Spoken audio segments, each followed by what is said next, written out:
Sam Sulek, Brodie Falgoust or the Liver King were all influencers to crack the viral formula at some point. Sam Sulek gained close to 10 million followers across platforms in a matter of months, Brodie Falgoust gained close to 4 million followers across platforms in a few months, and the Liver King gained millions as well in a short period of time. All of them experienced monumental growth very quickly. Although each of them has a different approach to it, they all share similarities that explain their sudden success. See, going viral has a specific formula. The difficulty is being able to put that formula into practice. Now, the real question is, how have all of them been able to go so viral in so little time, and what was that formula they used?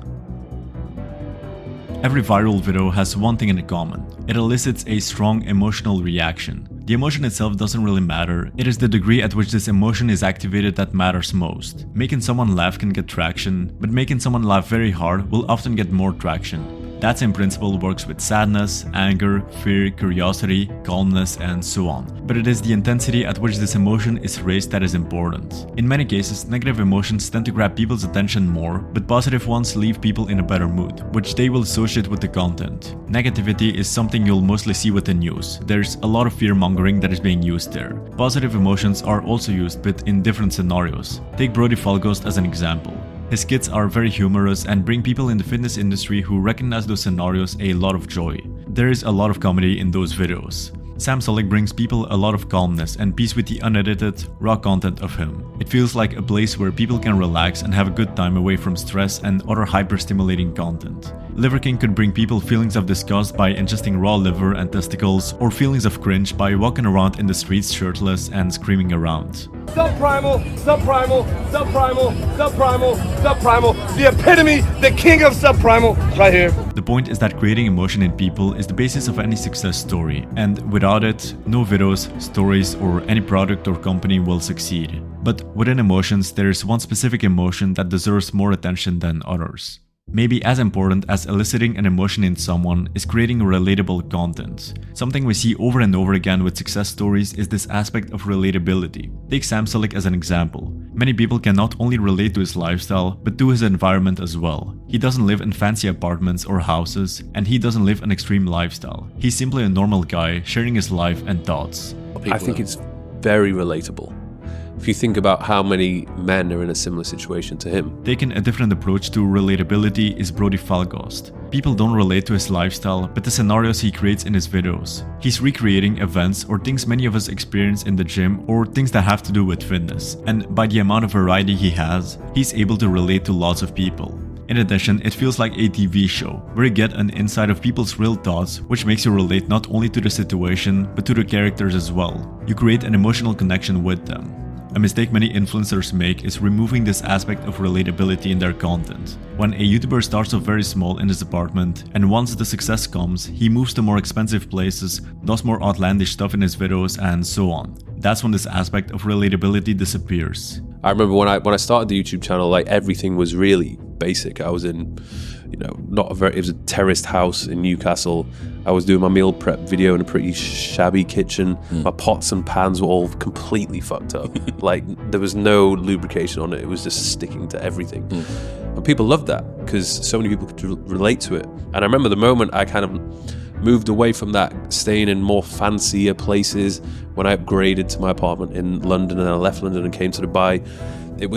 My audience was divided. There was half of them who were like really inspired and they were like, wow, like look what he's done, I want to do this as well. And then there's the other half who were just like, I can't really relate to you anymore.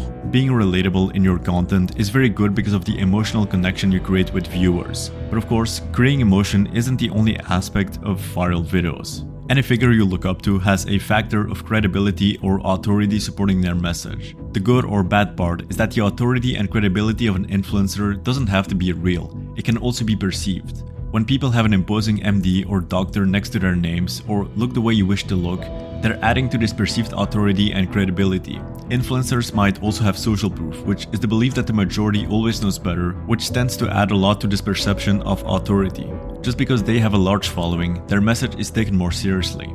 In the fitness industry, this credibility unfortunately comes way too often in the form of looking impressive, not from being actually credible.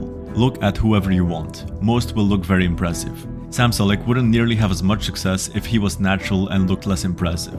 Liver King would not have gotten the success he got if he wasn't as jacked, and Brodie Falgoust would not have the same success if he didn't look as good. Humans are visual creatures, and people looking impressive automatically capture our attention. Besides that, any form of authority tends to be valid. Looks just have a bigger effect. Outside of that, another factor that is used over and over again and plays a big role in going viral is the following. No matter where you look, all viral videos have some sort of storytelling. It's not always obvious, but it's there. Sam is very good at this, whether he does it on purpose or not. Each video has a similar structure. His videos always start in his car on his way to the gym, which is followed by him doing his workouts. At the end, he reveals his pump and then goes back home in his car. There's a similar storyline every time. Even his whole channel tells a story. We started at day 1 spring bulk and ended at day 222. Then the fall cut started and ended 2 months later, after which we had the winter bulk that started, which is still in progress. Looking at the grand scheme of his channel, we can see the storyline forming. The Liver King hadn't exactly the same kind of storyline, but his beginnings felt like it came out of a movie. And lastly, Brodie Falgoust creates a storyline with each video as well. Stories start out with a beginning, a prologue to the story. Then enter a phase of rising action until the climax arrives, and then end with falling action and a conclusion to the story. With Sam, it's simple. The prologue is him in his car talking, then once the training starts is when the action is rising, the climax comes around at the time he reveals his pump, and finally the falling action and the conclusion is when he goes back home in his car. Brodie Falgoust is also good at creating those storylines. Take this video for example. The introduction happens when one seems to have a misunderstanding with another guy. Not this guy again, what are you staring at? This guy's constantly sizing me up. The rising action starts when the conflict and disagreement gets more and more intense.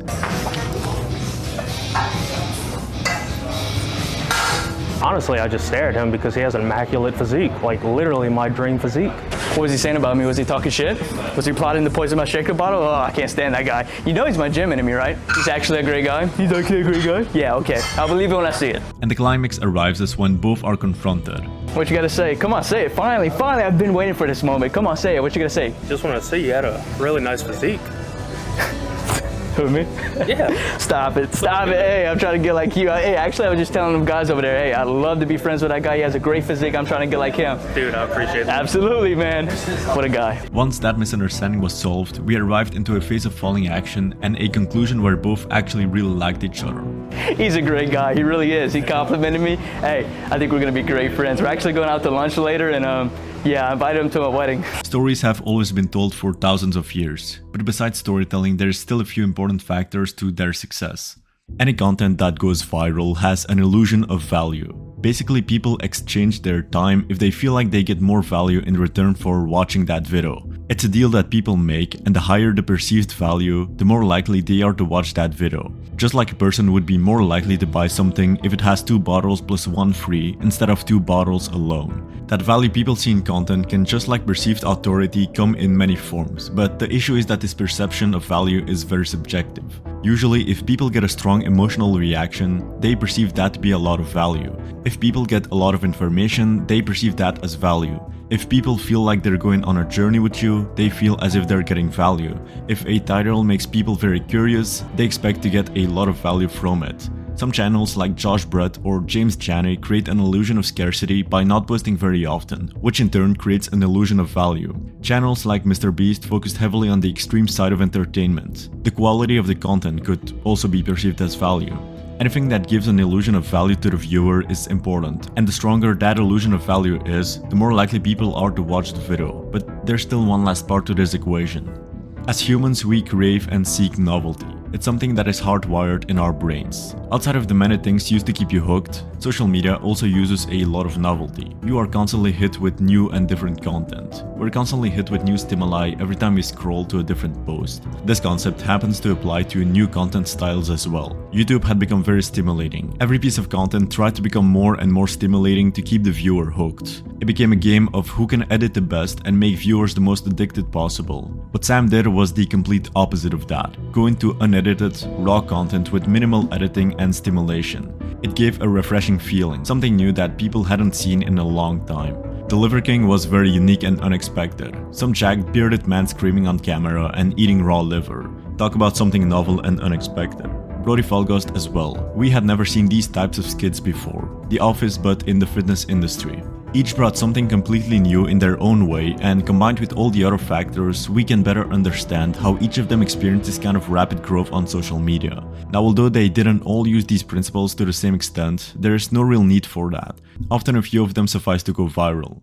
Now, one last thing before you leave. Remember that any of these successes were not done overnight. Just because we saw their exponential rise over a few months, we don't see the months and sometimes even years of struggle before, where no one ever watched their content and they barely got any views. This journey is a long and frustrating one that causes many to break, but that's when the winners are separated from the losers. Had they quit before, and they would have never gotten the success they currently have. This can be a lesson for us all, that no matter how long it takes, the only thing that guarantees losing is stopping in the middle of the process.